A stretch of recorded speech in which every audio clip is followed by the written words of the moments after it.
మేము శ్రీ సింగరమ్మ తల్లి అమ్మవారి దేవాలయానికి అయితే బయలుదేరామండి.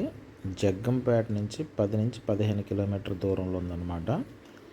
ఈ సింగరమ్మ తల్లి దేవాలయానికి వెళ్ళాలంటే అంటే ఈ గుడికి వెళ్ళాలనుకునే వాళ్ళు ఎవరైనా సరే కాకినాడ నుంచి జగ్గంపేట మీదుగా గోకవరం, అంటే మనకి మారేడుమిల్లి భద్రాచలం రోడ్డు ఏదైతే ఉందో ఆ రోడ్డు అనమాట అండి. సో మనకి జగ్గంపేట దాటిన తర్వాత 15 కిలోమీటర్ల దూరం, అంటే 10-15 కిలోమీటర్ల దూరంలో ఇది పెద్ద దట్టమైన అడవండి.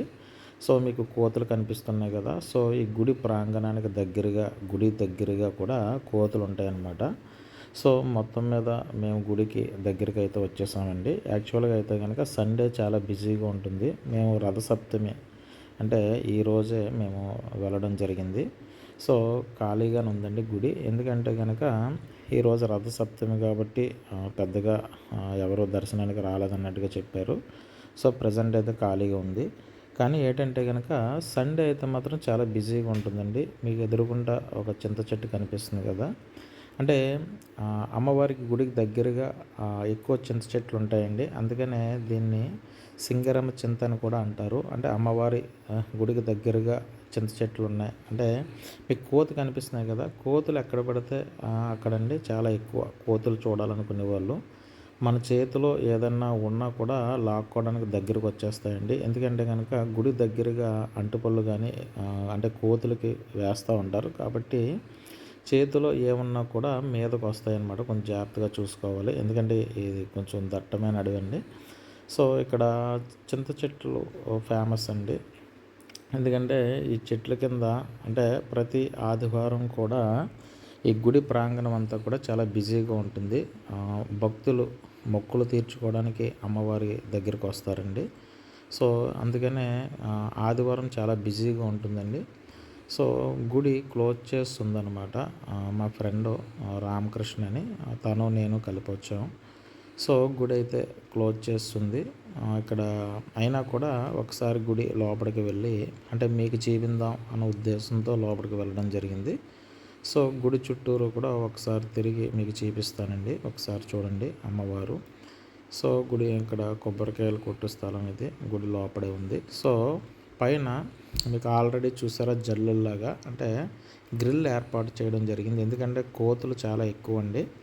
సో అందువల్ల నేను అనుకుంటున్నాను, అంటే దానివల్ల ఈ గ్రిల్ వేశారేమో అని అనుకుంటున్నాను. ఎందుకంటే నేను చూస్తుండగానే చాలా కోతులు రావడం జరిగినాయి. సో ఆ గ్రిల్ ఉండడం వల్ల ఏంటంటే కిందకి గుడి ప్రాంగణంలో రావట్లేదు అన్నమాట ఈ కోతులు. సో ఈ అమ్మవారి గుడి వెనక భాగాన ఈ చెట్టు ఉంది. ఈ చెట్టు మీద అమ్మవారికి సంబంధించిన ప్రతిమ ఉన్నదండి. సో ఈ చెట్టు అంటే అమ్మవారి లాగా కొలుస్తారు అనుకుంటా. సో కాబట్టి ఈ చెట్టుకి చాలా ప్రాధాన్యత ఇచ్చారు. సో ఈ చెట్టుని గుడి ప్రాంగణంలో ఉంటూ ఆ పైన కోతులు కిందకి రాకుండా ఈ గ్రిల్ బిగించారని నేను అనుకుంటున్నాను.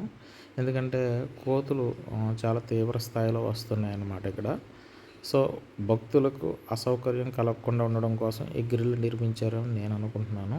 సో అయితే గుడి చుట్టూరు చూసుకుంటే కనుక ప్రజెంట్ అంటే ఈరోజు భక్తుల తాకిడి తక్కువగా ఉండడం వల్ల ఖాళీగా ఉందండి. లేదంటే ఇదే సండే అయితే మాత్రం ఖాళీగా ఉండదు. గుడి ప్రాంగణం అంతా కూడా భక్తులతో నిండిపోయి కొంచెం కోలాహలంగా ఉంటుంది.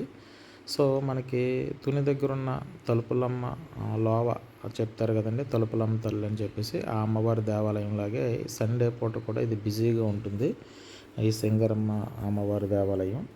సో అంటే ఈ గుడి ప్రాంగణానికి సంబంధించి ఈ చెట్టు చూస్తూ ఉంటే కనుక అంటే ఈ చెట్టు దగ్గర అమ్మవారి ప్రతిమ ఉన్నది. ఆ కింద ఏదైతే వేరుందో చూడడానికి అమ్మవారి చేయిలాగా అనిపిస్తుందండి. కొంచెం దగ్గరగా అబ్జర్వ్ చేస్తే కనుక మీరు అబ్జర్వ్ చేయండి. కొంచెం వేరు ఏదైతే ఉందో ఆ విధంగా అనిపిస్తుంది. సో ఇది అమ్మవారి వెనకాల చెట్టు అన్నమాట అండి. సో అమ్మవారి ప్రతిమ ఉన్నది చూసారా.